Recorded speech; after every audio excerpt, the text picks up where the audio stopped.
When the client for this desk reached out, I was immediately excited by his vision. He wanted a large 60-inch wide by 30-inch deep desk to accommodate his computer setup as well as his keyboard and audio mixing tools, and he wanted it made out of white oak, which happens to be my favorite wood, paired with a simple mid-century inspired design. In other words, this project ticked all the boxes for me. The first step here, as always, was a trip to the lumber yard to pick up some incredibly pricey quarter sawn white oak. White oak prices have definitely gone up. It seems like everyone loves this wood these days.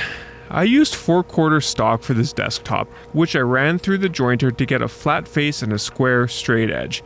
Then I used the table saw to clean up the opposite edge, which allowed me to lay out the boards and check for a grain pattern that I liked. Making sure the grain aligns just right gives the desk a seamless and cohesive look. And of course, I needed to confirm that I'd have enough width for the top. Next up was the planer to bring the boards down to 3/4 of an inch thick. Naturally, this was interrupted by a mandatory work stoppage to empty out the dust collector.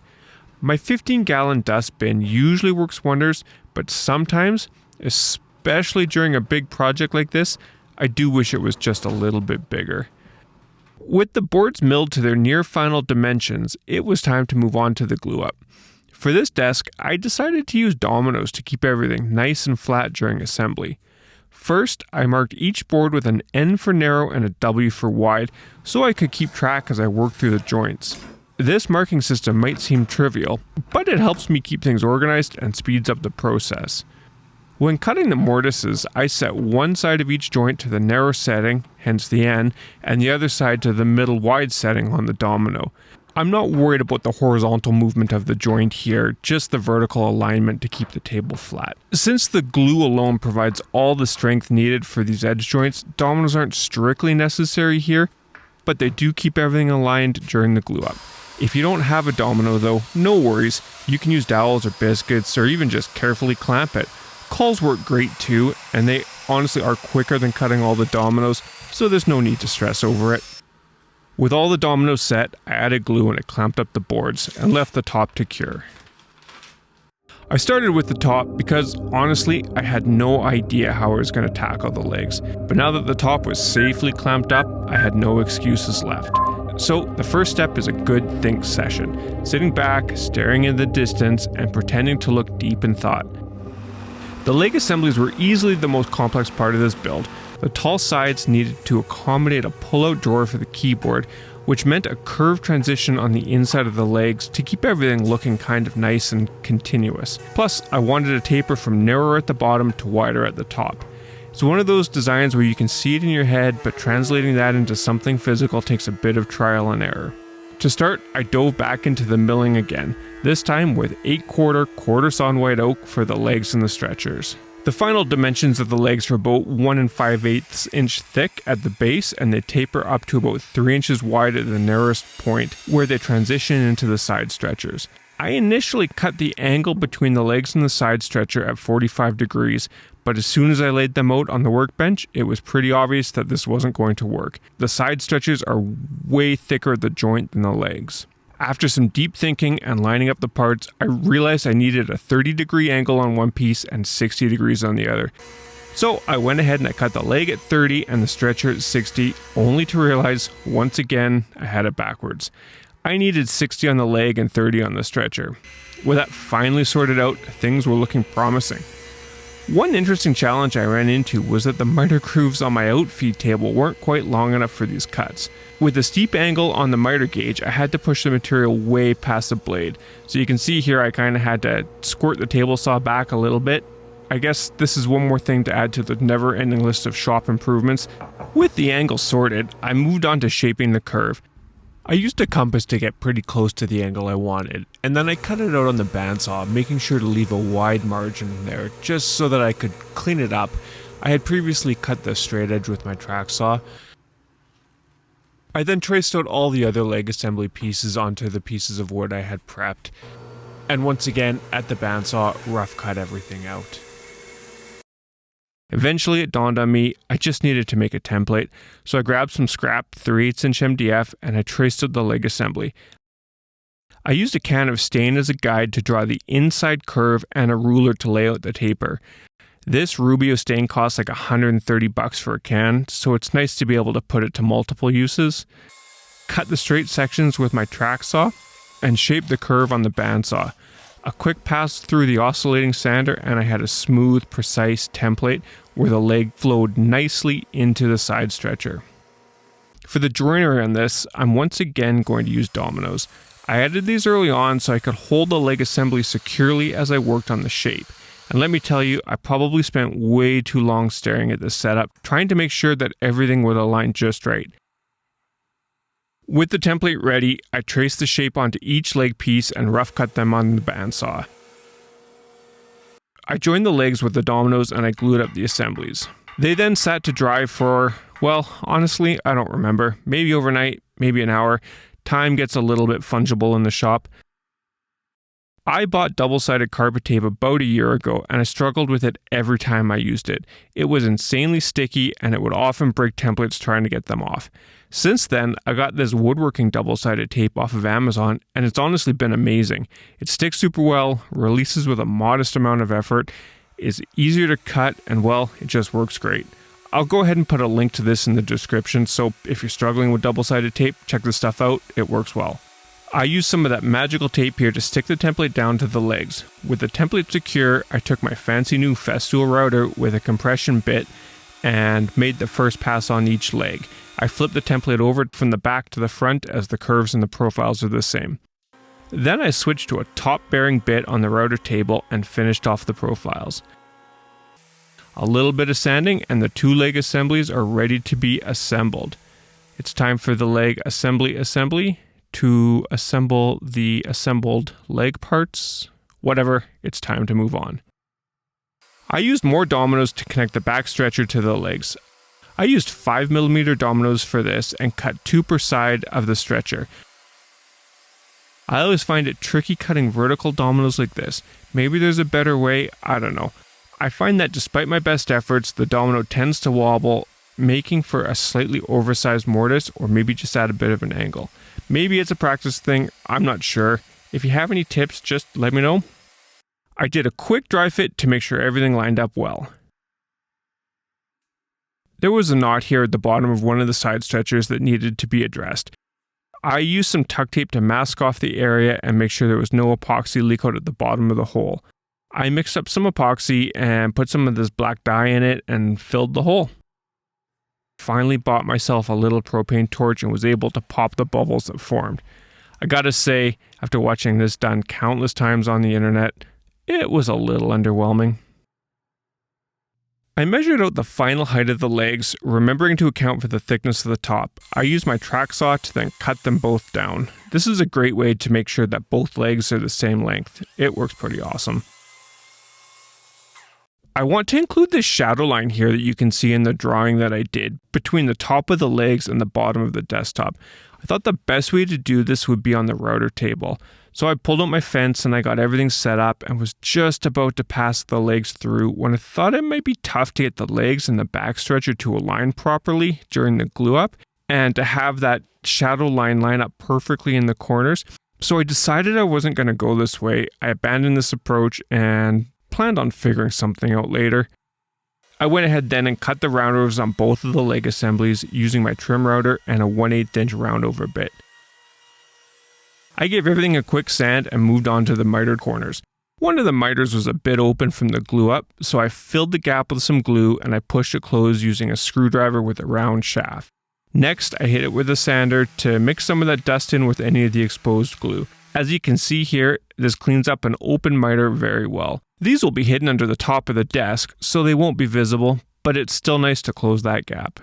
Just for reference, I mark out where the shadow line is going to be cut. It's going to be on the front and the back and the outside of the legs and the outside of the back stretcher. I really do find marking things out helpful as I'm working along. I've made more than my fair share of mistakes that could easily have been avoided just by writing something on the workpiece. To assemble the leg assemblies, I glue in my dominoes and push the stretcher into position. This is a super simple glue up, which is nice for a change. I use some long 6-foot clamps that I have to pull it all together. I should have taped the inside of these joints as I got a fair amount of glue squeeze out, but I was able to clean it all up with a few paper towels and a bit of water. While the glue was drying, I mixed up a bit more epoxy to take another shot at filling this knot hole. I ended up picking up the edge guide for my router from Lee Valley. As a bit of a side note, for what you pay for a Festool router, to have to pay another $150 for an edge guide is a bit of a kick in the pants. Oh well, I clamped a support block onto the inside of the back stretcher to help support the router. I slowly worked my way around and got a nice even shadow line cut around the perimeter of the desk. Even with the support, it was tricky to keep the router flat and not let it tip, but I think it worked out pretty well here. I'm not sure if it would have been better on the router table, but I'm happy with the results I got this way. I used a piece of sandpaper and a square piece of scrap to clean things up. This knot hole just doesn't seem to want to fill. I sanded it smooth and topped it up with a bit of black CA glue, which seemed to finally take care of it. The client had requested 2 holes cut in the back stretcher to allow cables to run into some cable management nets that he was planning to install. I used a 2-inch Forstner bit to drill these. It was tough going, and it might have been easier to do this before it was glued up using the drill press. I drilled through until I could just see the tip of the bit protruding on the inside, and then I drilled the rest of the hole from the inside. This helps to prevent blowing out the hole on the inside, which would have created a huge mess. I then used the trim router and rounded over the edges of the holes to soften them a bit. I cut channels into the backs of the legs that are about 1 inch deep and 1 inch wide.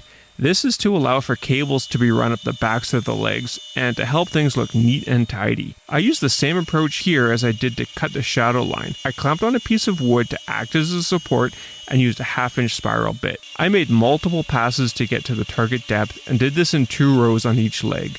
This went super well without any drama. I had a bit of cleanup here to do with a chisel, and that was that. I added some leveling feet here to the bottom of the desk to make sure that it could sit nice and level. I marked the center of each leg and then used my center punch to make an indentation at that point.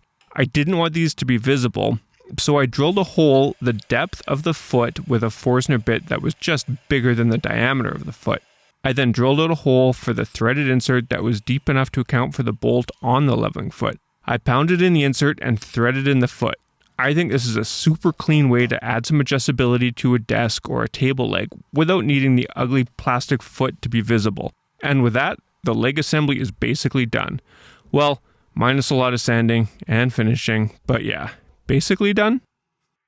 I dusted off the top that had been collecting cobwebs in the corner of my shop.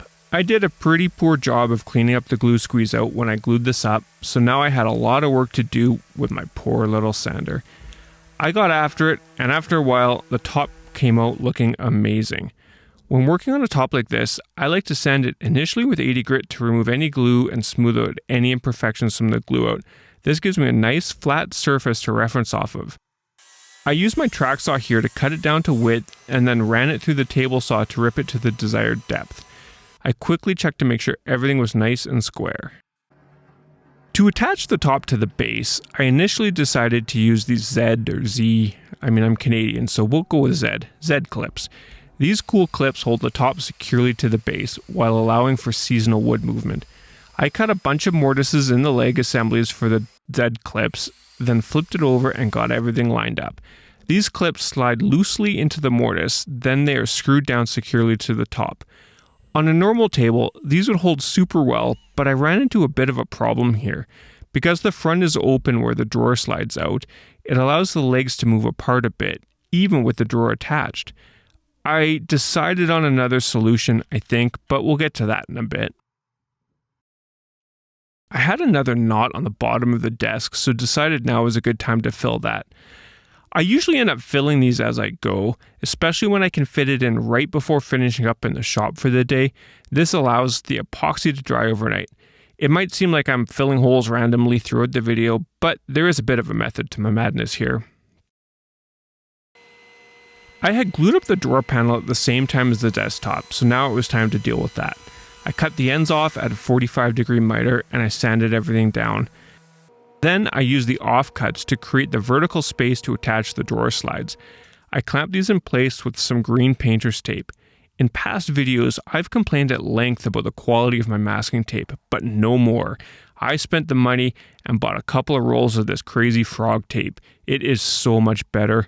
Honestly, don't waste your time with crappy masking tape. Life is just too short. While the drawer was drying, I returned to the top to put an 1/8 inch round over on all the edges and give it its final sanding. I'm going to use a hard wax oil for this, so I ended up sanding it at 120 and 150 grit. With the drawer now dry, I removed the tape and I was pretty happy with the miter. It's nice and tight and it just needs a bit of cleanup on the ends. Not too bad.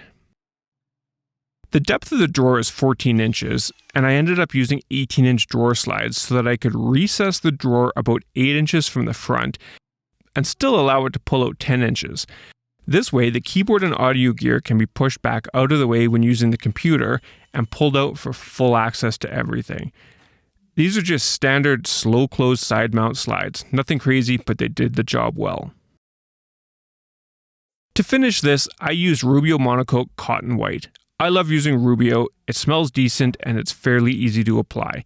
The first thing I do is to give everything a good wipe down with some mineral spirits to remove any dust that is left over.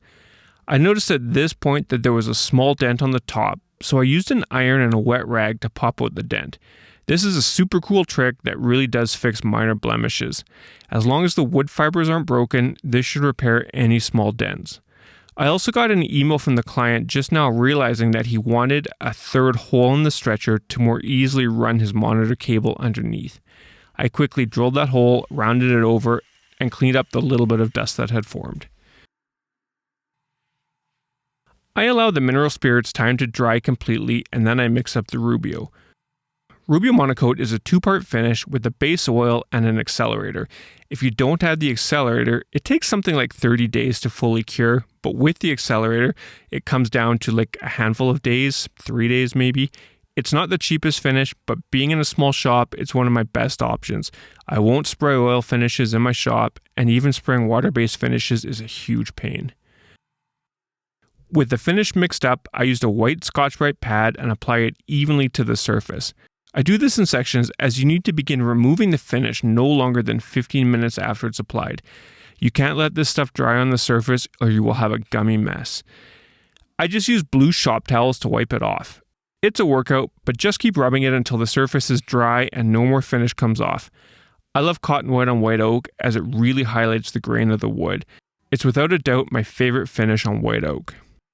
Now it's time to pull this all together. I reattached the drawer slides using the holes from the test fit and add a couple more screws. It's now time to address the slight movement at the front between the top and the base. I decided to make some blocks with oversized holes. The way these work is pretty simple and similar to the Z-clips in function. They are attached securely to the leg assembly, then attached to the top through an oversized hole.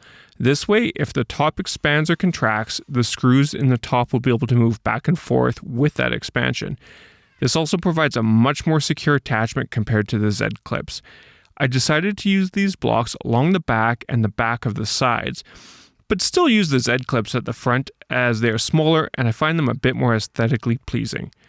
Then I slide the drawer back in place and tip the desk back onto its feet. Overall, this was an awesome build, it was a lot of fun, and I think it turned out really well. Thanks for watching along. If you like this video, check out here how I organize my small shop or check out this other video that YouTube thinks you'll like. Have a great day!